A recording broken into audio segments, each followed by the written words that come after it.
Terkait dengan kebijakan harmonisasi peraturan perpajakan oleh pemerintah, Sekretaris Majelis Ekonomi dan Kewirausahaan Pimpinan Pusat Muhammadiyah, Muhair Pakana menilai penting untuk pertumbuhan ekonomi. Namun menurutnya perlu adanya akomodir beberapa masukan dari praktisi dan juga akademisi agar peraturan tersebut tidak memberatkan peserta wajib pajak.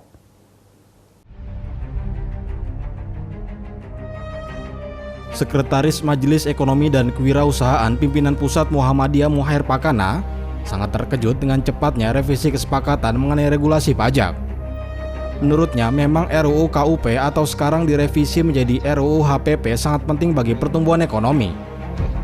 Namun yang perlu menjadi perhatian yaitu penerapan teks amnesti pengampunan pajak dari luar negeri yang seharusnya menjadi pemasukan pajak bagi Indonesia, dibandingkan saat ini mengambil tarif pajak orang pribadi dengan penghasilan menengah ke atas bakal semakin tinggi.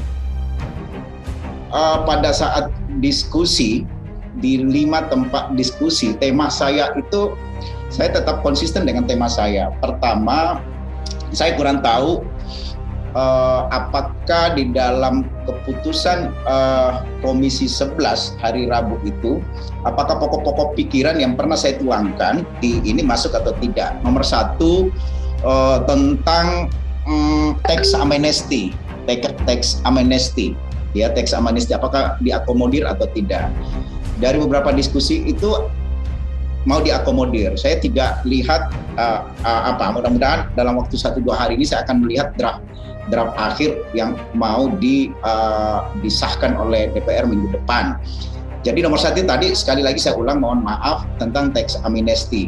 Ini penting ya, karena kalau ini masuk kita bisa menarik dana-dana dari luar, ya, dana-dana pengampunan pajak dari luar ya.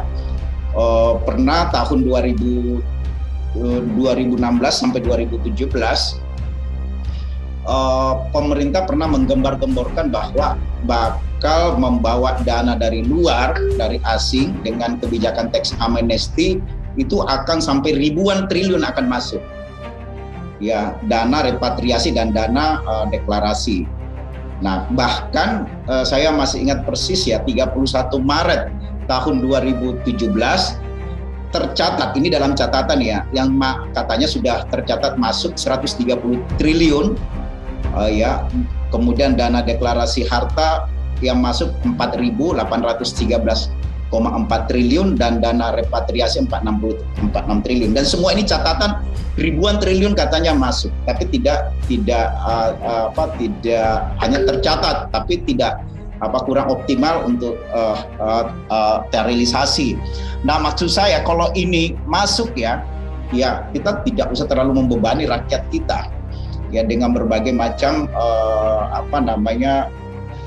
pajak-pajak yang tinggi seperti yang disebutkan tadi di pengantar ya. Yang saya tahu bahwa di RUU HPP atau RUU KUP ini itu stressingnya pada pengenaan pajak PPN, bukan PPH. Kalau PPN berarti orientasinya nanti akan dikejar adalah pajak konsumsi.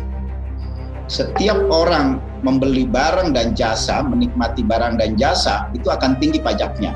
Termasuk nanti kalau dia sekolah, dia akan kena pajak. Karena itu mengkonsumsi jasa sekolah, jasa pendidikan, atau rumah sakit, dan seterusnya. Seperti diketahui, rancangan Undang-Undang Harmonisasi Peraturan Perpajakan atau RUU HPP menyebutkan tarif wajib pajak orang pribadi dengan penghasilan menengah ke atas bakal semakin tinggi. Asalnya, pemerintah bersama DPR RI sepakat untuk meneruskan pembahasan RUU tentang ketentuan umum dan tata cara perpajakan yang dalam pembahasan disepakati berubah menjadi RUU tentang harmonisasi peraturan perpajakan ke pembicaraan tingkat 2 atau pengambilan keputusan pada sidang paripurna DPR. Ohara Rizky memberitakan.